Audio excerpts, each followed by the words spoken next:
대학원을 고민하고 계신다면 이 영상이 꼭 도움이 됐으면 좋겠습니다. 안녕하세요, 주현입니다. 오늘은 2019년 11월 13일인데요 어제부로 제가 개인적으로 치러야 될 시험들이 모두 끝났기 때문에 약간의 마음의 안정을 찾고 여유를 즐기고 있습니다. 재충전을 좀 하고 나서 유튜브든 아니면 다른 취업이든 다른 공부든 할 계획이고요. 제가 라이브에서 댓글 같은 것을 보면은 대학원에 대해서 많이 여쭤보시더라고요. 한국외국어대학교 석사를 졸업했으니까 최종 학력이 석사인데 이 대학원을 생활을 하면서 좋았던 거 나빴던 거에 대해서 말해보려고 합니다. 이걸 말하게 된 계기는 최근에 어떤 인터넷 기사를 봤는데 이공계 대학원생들이 되게 많이 현재 대학원 생활을 만족하지 않는다라는 기사를 봤었어요. 대학원이 무조건적으로 혜택이 좋다고는 할 수 없지만 대학원을 고민하시는 분들, 이공계 대학원을 준비하고 계신 분들이 그 기사를 봤을 때 뭔가 좋지 않을 것 같다는 생각을 했었습니다. 물론 모든 것들이 다 좋다고는 할 수 없겠지만 좋은 것도 있다고 저는 생각을 하는데 대학원 생활을 하면서 좋았던 거 나빴던 거에 대해서 영상을 만들어 보려고 합니다. 인트로 보고 오시죠.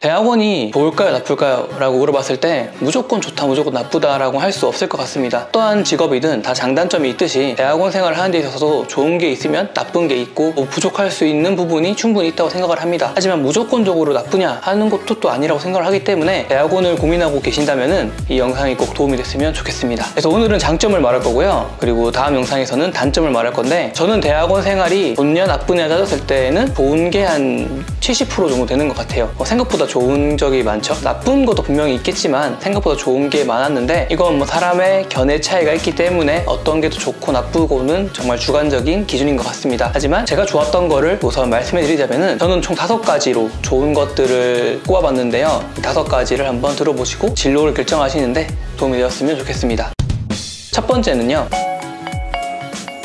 커리어입니다. 대학원을 고민하고 계신 분이라면 현재 대학생이든지 아니면 대학을 졸업하신 분이라든지 뭔가 한 단계 더 높은 커리어를 쌓으려고 준비하시고 계실 거예요. 제가 최근에 취업을 하기 위해서 공개 채용 원서를 쓰다 보니까 최종 학력란이 있었습니다. 뭐 박사든 석사든 학사든 고졸이든 최종 학력란을 쓰는 데 있어서 내 최종 학력이 석사로 쓸 수 있다는 가장 큰 장점이 있지 않을까라고 생각을 합니다. 물론 우리나라에 차고 넘치는 게 석박사라고 하지만 그래도 막상 또 뽑아봤을 때에는 그러한 대학원을 졸업했다는 기준이 취업을 할 수 있는데 분명히 좋은 작용을 할 수 있다고 생각을 합니다. 공부를 더 많이 해서 훌륭한 사람이 되냐 했을 때는 아니지만 어떠한 분야에 있어서 조금 더 많은 경험을 했으면 취업에 더 유리할 거에 분명한 거고, 제 주변에 계신 선배님들도 아무래도 학사보다는 석사를 더 선호하시는 분이 많았었습니다. 취업을 하는 데 있어서 커리어적인 면이 있지 않을까라고 생각을 합니다. 두 번째는요,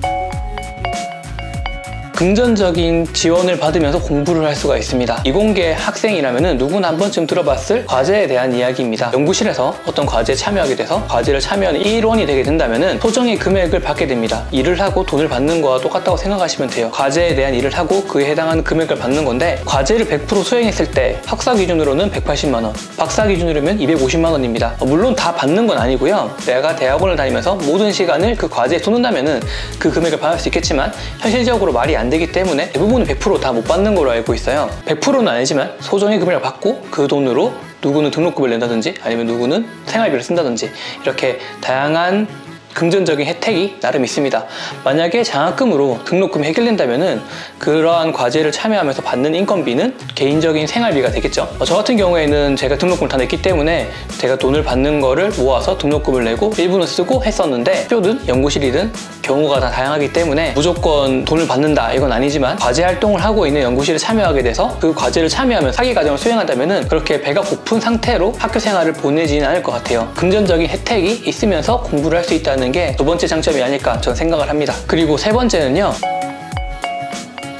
취업 기회에서는 좀 2가지 유무가 있는데 연구실 출신으로 이미 졸업하신 선배님들이 계시겠죠. 그런 선배님들이 연구실로 이제 스카웃을 하려고 이제 오십니다. 스카웃을 할 때 아무래도 일반적인 학생보다는 연구실 후배를 더 많이 채용할 수 있는 확률이 높겠죠. 그러한 취업할 수 있는 기회가 있고요. 두 번째는 제가 아까 말씀해드린 그런 과제 참여를 할 때 보통 기업과 같이 하는 경우가 많습니다. 기업에서 연구실과 같이 일을 하게 되는데 기업에 있는 직원분들과 아무래도 대화할 수 있는 기회도 많아지고 취업 정보라든지 취업할 때 어떤 것들이 좋다라는 팁이라든지 취업 소식이 학식이라든지 그런 것들을 직접 접할 수 있는 기회가 많아집니다. 물론 과제를 참여한 경우에는 해당되는 거기 때문에 연구실에서 어떤 과제를 참여하는지도 정말 중요하겠죠. 과제 활동을 통해서 그렇게 취업할 수 있는 기회도 주어지는 게 정말 큰 메리트가 아닐까라고 생각을 합니다. 그리고 네 번째는요,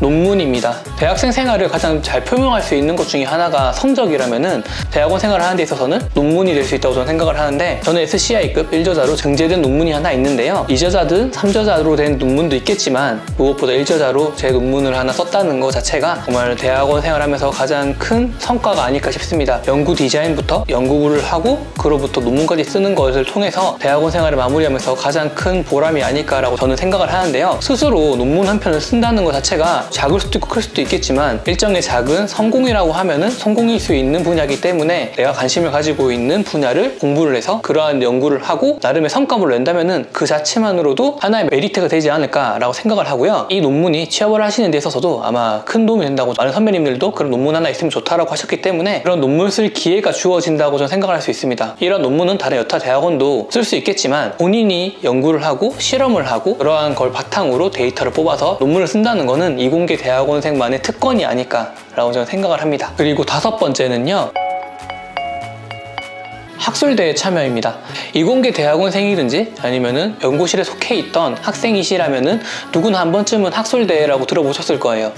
이런 학술대회를 참여해서 그 경험만으로도 나름의 일종의 커리어가 되고, 그런 다양한 경험을 통해서 현재 국내에서는 어떤 연구들이 이루어지고 있다라는 것도 접할 수가 있고 또 다른 네트워크도 형성될 수 있습니다. 물론 학술대회에 참석을 해서 그런 공부하는 것도 좋았지만 뒤풀이 자리를 통해서도 많은 연구원들 그리고 다른 학교에 있던 대학원생들과도 많은 교류를 할 수 있고 또 다른 정보를 얻을 수가 있습니다. 그러한 점들이 저는 정말 좋았고요. 무엇보다 국내 학회, 국외 학회 이렇게 참석을 하게 되었을 때 그 지역으로 가서 학술대회를 참석하기 때문에 학술대회가 끝난 이후에 다른 여가 시간을 보낼 수 있었던 게 좋았습니다. 저는 서울, 부산, 대구, 대전, 광주, 제주도 이렇게 국내 학회는 가봤고요. 해외 학회로는 미국을 갔었는데, 이렇게 학술대회에 참석을 하는 것을 통해서 내가 한 연구를 발표하는 것도 좋겠지만 발표를 한 이후에 그 여가 시간을 다른 장소에 가서 보낼 수 있다는 것도 저는 정말 좋았습니다. 물론 공부만 하는 것도 너무 좋겠지만 다른 여가 생활하는 것도 일종의 사람의 삶의 질을 높이는 데 있어서 중요하기 때문에 그런 여행할 수 있는 기회가 주어지는 것도 나름의 대학원생만의 장점이 아닐까 생각을 합니다. 물론 이거 말고도 장점이 되게 더 많지만 제가 대표적으로 꼽았을 땐 5가지 정도로 꼽을 수 있었는데요. 이렇게 좋은 점만 있다면은 모든 사람들이 다 대학원을 갔겠죠. 하지만 나쁜 점도 있습니다. 그거는 다음 영상에 다루도록 하고요. 오늘 제가 준비한 영상 여기까지입니다. 제 영상이 도움이 되셨거나 공감이 가셨다면은 구독과 좋아요 눌러주시고요. 제 영상을 공유해주세요. 이상으로 영상을 마치도록 하겠습니다. 영상을 시청해주셔서 너무너무 감사합니다.